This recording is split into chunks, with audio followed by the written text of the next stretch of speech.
The new changes to combat are almost here in Infinite Galaxy, which means I think the meta is going to shift. In this video, we're going to talk about why flagships like the Odysseus, the Cyclops, and even the very popular Brontes are not going to be, in my opinion, nearly as good as they once were.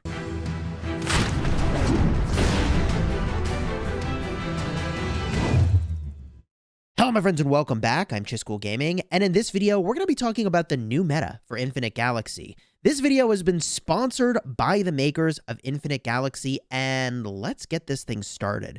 First and foremost, we need to talk about how combat is changing in Infinite Galaxy, and we covered this in depth in a recent video about the patch where all of this stuff went into play, but after we cover how combat works, we're going to talk about the way that restraining effects work in the game, and then we'll cover why these flagships are so impacted by all of this. So what's changing in the way combat works? Today, the way combat works is if you send frigates, unfortunately, those are the first things that are going to be lost, then destroyers, then cruisers, and then cannons if you're defending your spaceport or you're battling an enemy that has those. But in the way that the game is going to work very, very soon, frigates will now attack frigates. Destroyers will now attack destroyers. Cruisers will now attack cruisers. And only after you have destroyed that same type that you brought to the battlefield, to the space battlefield, then and only then will you attack the type of warship you restrain. Then after you defeat all of those, you will attack the type of warship that restrains you. And let me just show this to you real quick, okay? So the way that combat is about to work is that cruisers will attack cruisers first. After all the enemy cruisers are gone, your cruisers will attack destroyers because cruisers restrain destroyers. You can see that in this diagram. And then and only then, if you have defeated all of the enemy cruisers and all of the enemy destroyers, your cruisers will then attack frigates. And frigates constrain cruisers. The way that restrain works is that you deal 15% more damage to the type of unit you restrain, and you deal 15% less damage to the type of unit that restrains you. So for cruisers, you're going to do 15% more damage to destroyers and 15% less damage to frigates. That's the way the restrain effect works. So in a perfect world, you actually end up in combat in space with your cruisers battling against their destroyers. You restrain them, and that's a winning situation. But let's talk about why I think these flagships are about to be much less good than they currently are. First up, the Brontes. This is kind of the worst case scenario. One of their skills makes it so that you have boosted attack, cruiser attack against frigates. Well, we just showed you. We just showed you how cruisers will fight cruisers first. This skill does nothing for you in that situation. Cruisers will then fight destroyers. Well, guess what? The destroyers are still not getting, you're not getting any benefit from this skill. Then cruisers will fight frigates. And then and only then do you get the benefit of this. This is really important. We'll show this as well with the Odysseus. Over here, we see that frigates get a bonus attack against cruisers. This is better than both the Cyclops and the Brontes, because with the Cyclops and the Brontes, you have to destroy all the other unit types. Here, you have to destroy the matching type, so frigates have to destroy all the other frigates. Then your frigates will be able to attack the cruisers and get the benefit of this skill. So this is slightly better, because in a fight where, it's a big pileup, at least finally you get this benefit if you're winning, and I want to talk about that a little more in a second. Same is true for destroyers attacking frigates. After the destroyers destroy all the other destroyers, you get the benefit when you're hitting frigates, and you'll actually hit frigates. Then cruisers attacking destroyers, it's the same sort of a story. After the cruisers destroy all the other cruisers, your cruisers will hit their destroyers, and you get the benefit of this. Now, I was having a conversation with some folks, and they explained that the way range works, this is not a perfect approximation, what I'm describing.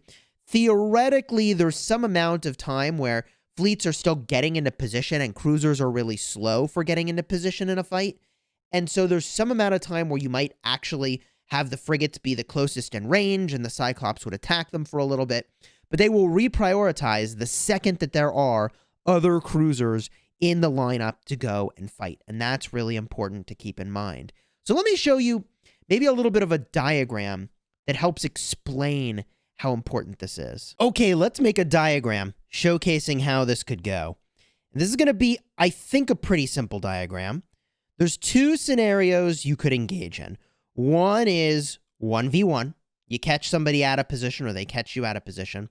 The other is a pile. Okay, that's when tons of warships and flagships all pile in. It's a huge fight, massive brawl. Those are the two types of fights I want to talk about. I want to talk about the best case scenario, and I want to talk about the worst case scenario. And I'm going to use this as a framing for why I'm not so excited about Cyclops and Brontes and even though the Odysseus right now, okay? So when you're in these situations, in a best case, in a 1v1, you constrain them. This is a huge win. Best case is a huge win. You constrain the enemy ship. You get the benefit of your skills from the Brontes, from the Odysseus. You crush them because they had frigates, you had cruisers. GG, game over. That's all there was in the fight. Easy. In a worst case, you get caught out of position in a 1v1, or by the way, it's a XV1. They have more than you do. Other types, you get caught out. I know it says 1v1 on top, but you get caught out of position, and that skill that is supposed to benefit you against, frigates if you brought cruisers, or if it's the Odysseus, it's the types that you're constraining. They don't even bring the type that you constrain, and you just get wrecked. You get wrecked, no benefit from the skill whatsoever. Zero benefit, didn't help you. So, okay, you win more in the right 1v1, and you lose pretty badly in the worst 1v1 because you don't even get the benefit of one of those skills at all. Now, in a pile-up, in a best case, you're going to take out the enemy team's cruisers first, and then you start to get the benefit. Only then you start to get the benefit of one of those skills that's working against the type you constrain or the type that constrains you. But the Brontes, by the way, best case for a Brontes or a Cyclops is even worse. Because the best case is that not only do you first have to take out the cruisers, then you have to take out the destroyers, then you get the benefit of one of those skills. So even in a pileup, you're not getting the benefit of those skills for the majority of the fight. It's not that good. But in a true worst case, it's even worse. Because in a big pileup, if they have more cruisers than you do, they're going to beat your cruisers or whatever it is that, is the even matchup, right? You're going to get wrecked. You will never at any point even have the possibility of getting any benefit whatsoever from one of those skills on the Brontes or the Cyclops. And maybe, of course, the Odysseus as well. Those skills, it's like they're not even there. And that is why I am really I'm not a big fan of the way that the Brontes and the Cyclops and the Odysseus are going to work in the future, because they are what I would call win more flagships. If you were going to win anyways, now you're going to win by more. I like flagships that can even propel you out of a bad situation. Let me show you what I mean. Okay, now that we're back in game, I'll show you a little bit about the Hades and why this is a flagship I think is actually pretty cool.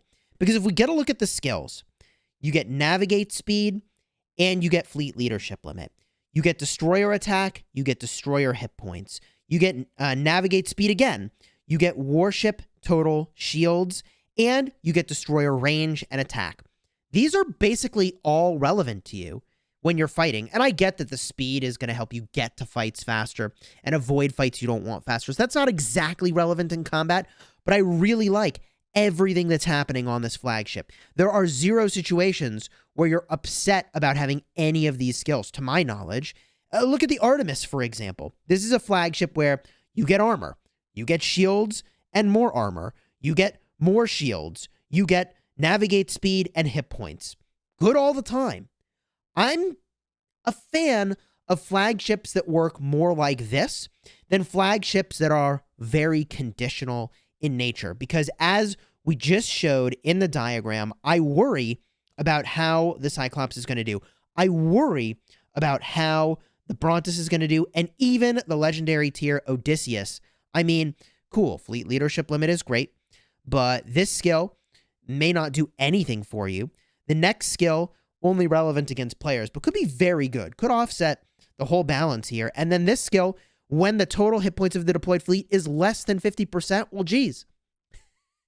I mean, if you were already winning this fight, this skill is also not going to do anything for you, potentially. So, obviously, testing is going to be really important to figure out how good these flagships are. And I could be completely wrong about all of this, but I'll tell you now, as of this moment, my game plan is probably to reset the Brontes. It is probably to reset the Cyclops. It is probably, possibly, maybe to reset the Odysseus as well. This one I'm a little more on the fence about because it's just really hard to get. But I don't know. I could be completely wrong on this, folks. Let me know down below in the comments. Is this on target? Am I missing something here? For me personally, I'm going to use that reset to change around a lot of these flagships, and I think I'm going to be going in on the Hades. I think I'm going to be going in on the Artemis pretty big, and I might just try to focus there.